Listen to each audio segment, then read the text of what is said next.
મારામાંથી જ નીકળ્યું છે અને મારી આગળ જતું રહે છે, એમ થોડી ચાલતું હશે, હું થોડી જવા દઉં. એટલે બાપુ તો તરત સમજી ગયા કે વાત હું છે. એટલે કે એક કામ કર ભાઈ, તું આંખ બંધ કર દે. દ્રષ્ટિ જે જોવીએ છે એને જોવાનું પહેલા બંધ કરવું પડશે.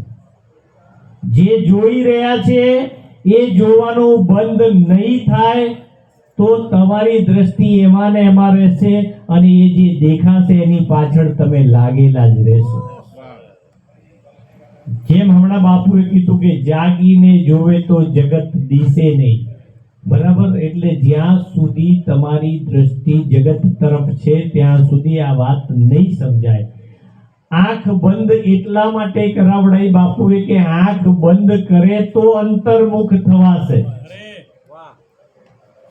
આંખ બંધ કરવાનો અહીંયા ભાવાર્થ એ પણ છે કે જગત સામું જોવાનું બંધ કરી દે.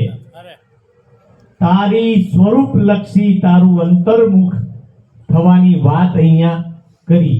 આંખ બંધ કરી પેલા ભાઈએ, એટલે ધીમે રહીને બાપુ એને ફેરવી દીધો.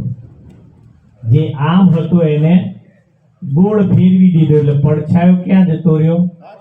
પાછળ.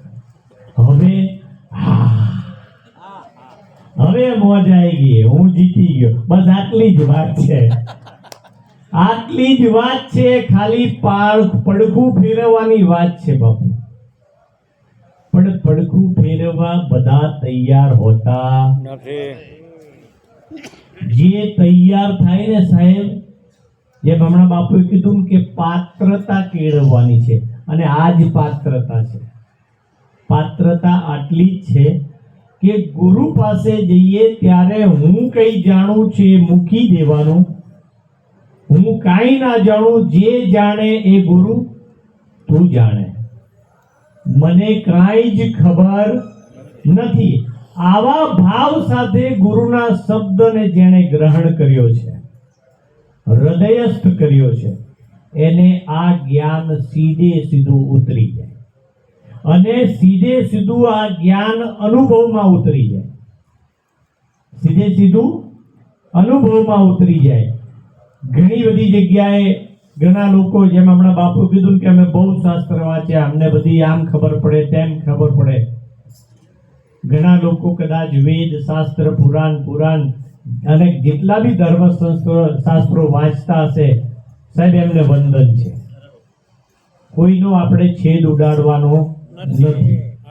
દરેક જણા એમની પોતાની ધારા પ્રમાણે જે પથ પર ચાલે છે એમને